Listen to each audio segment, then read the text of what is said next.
आजच्या कृषी क्षेत्रातील मोठ्या बातम्या, शासनाच्या घोषणा, अनुदानातले बदल, खरेदी धोरणे आणि बाजारभावांमधील हालचाल सर्व काही तुम्ही पाहणार आहात या व्हिडिओच्या माध्यमातून। इराणचा भारतीय तेल टँकरवर हल्ला, 15 खलाशी जखमी, होर्मुझच्या समुद्रधुनीतून जात असताना लक्ष्य केले। रविवारी इराणने होर्मुझच्या समुद्रधुनीत एक तेल टँकरवर हल्ला केला, ज्यामध्ये 4 खलाशी आणि 15 भारतीय क्रू मेंबर जखमी झाले। 5 इराणी नागरिकांसह 20 जणांचा क्रू मेंबर होता।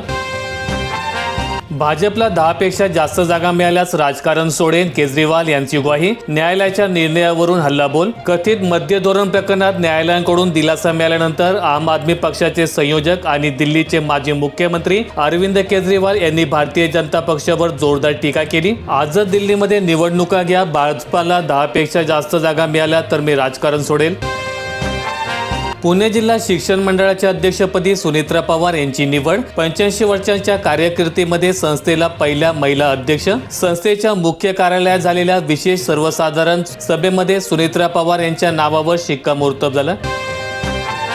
चंद्रग्रहण निमित्त श्री विठ्ठल रुक्मिणीचे दर्शन बंद। श्री विठ्ठल रुक्मिणीच्या नित्योपचारामध्ये वेळेत बदल। ग्रहण स्पर्शानंतर मूर्तींना आंघोळ। खग्रा चंद्रग्रहण दिनांक 3 मार्च रोजी असल्यामुळे श्री विठ्ठल आणि श्री रुक्मिणी माता यांच्या नित्योपचार व पूजाविधीच्या वेळेस शास्त्रोक्त नियमानुसार अत्यावश्यक बदल करण्यात आलेले आहेत। जागतिक तेल बाजारावर युद्धाचा तात्काळ परिणाम। कच्च्या तेलाचे दर $65 वरून $73 पर्यंत पोहोचले। इराण इस्रायल संघर्षात झालेल्या तीव्र वाढीमुळे पश्चिम आशियातील भू राजकीय धोके वाढले असून जागतिक इंधन बाजारांवर त्याचे तात्काळ परिणाम दिसू लागलेत। अखेर हिळ्ळी खानापूर बंदरात पोहोचले उजनीचे पाणी। अक्कलकोट, दक्षिण सोलापूर तालुक्यातील शेतकरी सुखावले। हिळ्ळी खानापूर बंदरापर्यंत पाणी सोडण्यासाठी मागच्या 5-6 दिवसांपासून हालचाली सुरू होत्या। कांद्याच्या प्रश्नावर तोडगा काढण्यासाठी बैठक घ्यावी, मंत्री भुजबळ यांची मुख्यमंत्री फडणवीस यांच्याकडे मागणी। उत्पादन खर्चाच्या तुलनेत हा दर अत्यंत अपुरा व तोट्याचा आहे, त्यामुळे नाशिक जिल्ह्यातील शेतकऱ्यांमध्ये असंतोषाचं वातावरण निर्माण झालंय। ठिकठिकाणी आंदोलने केले जात आहेत। ही बाब विचारात घेता कांद्याच्या प्रश्नावर मार्ग काढण्यासाठी बैठक आयोजित करावी, असं मंत्री भुजबळ यांनी म्हटलं।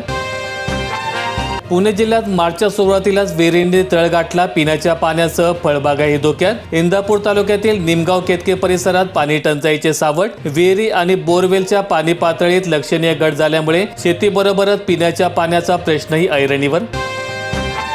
सिम कार्ड शिवाय सोशल कनेक्ट तुटणार। व्हॉट्सॲप, टेलिग्राम ॲप्स आणि सिम कार्ड वरच चालणार। नवीन नियमानुसार मोबाईल फोनमध्ये सिम कार्ड नसल्यास व्हॉट्सॲप, टेलिग्राम आणि सिग्नल यासारखे मेसेजिंग ॲप यापुढे काम करणार नाहीत। मोठी बातमी, 5 किलोमीटरमधील कमी पटाच्या शाळेंचे दुसऱ्या शाळेत समायोजन होणार। शासनाच्या या निर्णयामुळे राज्यातील 250 शाळेंचे भवितव्य अंधारात। 3 ते 5 किलोमीटर अंतरावरील कमी पटांची शाळा जास्त पटाच्या शाळेत समाविष्ट करण्यात येणार आहे आणि त्यामागे कमी पटामुळे या शाळांमध्ये शिक्षक मंजूर होत नसल्याचं कारण आहे। माध्यमिक शिक्षण विभागातील वरिष्ठ सूत्रांच्या माहितीनुसार राज्यात अशा 250 शाळा आहेत। सर्व शिक्षणाधिकाऱ्यांकडून अशा शाळांची माहिती मागवण्यात आली आहे।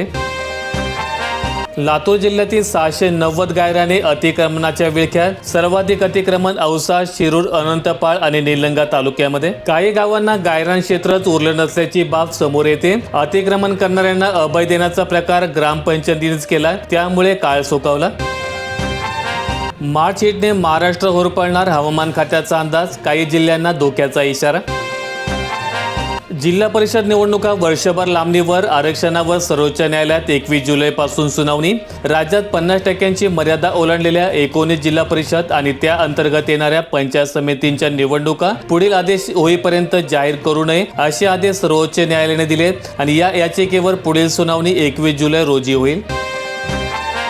जल जीवन मिशनसाठी केंद्राकडून राज्याला निधी नाही। राज्यातील 25,000 नळपाणी योजना अपूर्ण अवस्थेमध्ये।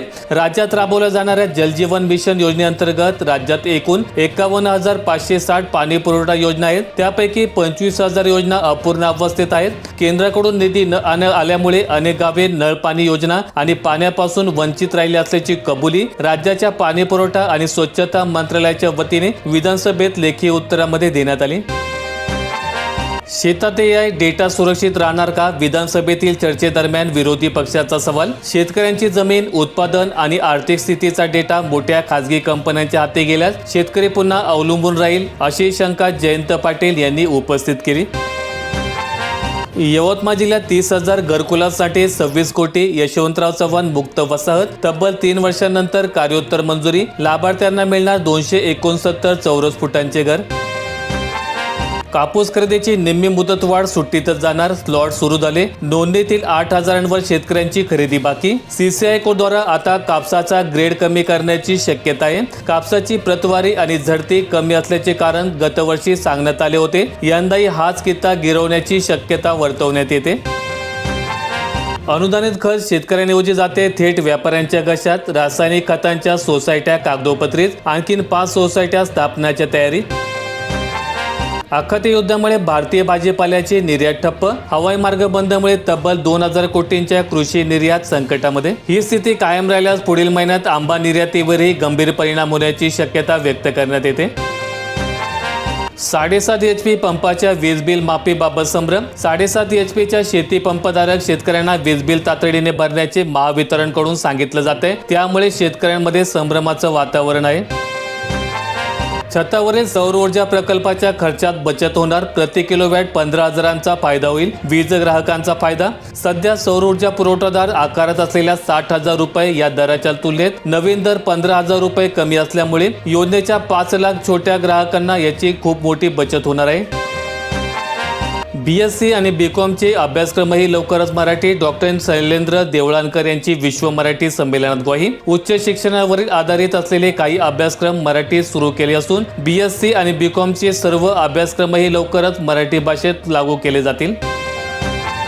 छत्रपती संभाजीनगर जिल्ह्यातील वैजापूर तालुक्यात तहान भागली पण मोबदला रखडला। विहीर अधिग्रहणाचे 60 लाख प्रलंबित, प्रशासकीय दिरंगाईचा शेतकऱ्यांना फटका। वैजापुरातील 67 गावांमधील 81 विहीर मालक हतबल। फुल उत्पादकांची दादर मार्केटला जागेअभावी परवड, शेकडो शेतकऱ्यांची फुले शेतातच खराब, लाखो रुपयांचे नुकसान। मार्च उजाडला तरी PM किसानचा हप्ता नाही, शेतकऱ्यांना 2,000 कधी येणार? PM किसान योजनेचा 22वा हप्ता कधी मिळणार असा प्रश्न सर्वांनाच पडलाय। मार्च महिना सुरू झाला तरीही शेतकऱ्यांच्या खात्यात पैसे जमा न झाल्यामुळे अनेक प्रश्न निर्माण झालेत। नांदेड जिल्ह्यात 23 ठिकाणी हरभरा ऑनलाईन नोंदणी सुरू, 1 ते 31 पर्यंत नोंदणी करण्याची शेतकऱ्यांना संधी। कांदा निर्यातीला उतरती कळा, लासलगाव बाजार समितीत कांद्याला सरासरी 800 ते 1000 रुपये प्रति क्विंटलचा दर। अपघातातील जखमींना कॅशलेस उपचार, 7 राज्यांमध्ये महत्त्वाकांक्षी योजनेची अंमलबजावणी। कोणत्याही राज्यातील कुठल्याही रस्त्यावर झालेल्या अपघातातील जखमींना यापुढे 1.5 लाख रुपयापर्यंतच्या उपचाराचा खर्च शासनाच्या कॅशलेस योजनेतून दिला जाणार आहे। छत्रपती संभाजीनगर जिल्ह्यात हमीभावाने हरभरा विक्रीसाठी नोंदणी केंद्रे सुरू, तूर खरेदी केंद्रावरच खरेदी होणार, नोडल एजन्सींना खरेदीचे पत्रच नाही। उन्हाचा पारा वाढला, लिंबाचा भाव तापला, एका लिंबासाठी चक्क 10 रुपये। वाढत्या उष्णतेमुळे बाजारपेठेत लिंबू पाण्याची मागणी वाढली, आवकही चांगलीच घटली। व्हिडिओ आवडला असेल तर लाईक ठोका, शेअर करा आणि अशा दैनंदिन शेतकरी बातम्या अपडेट्स मिळवण्यासाठी सबस्क्राईब करून बेल आयकॉनचं बटन दाबा।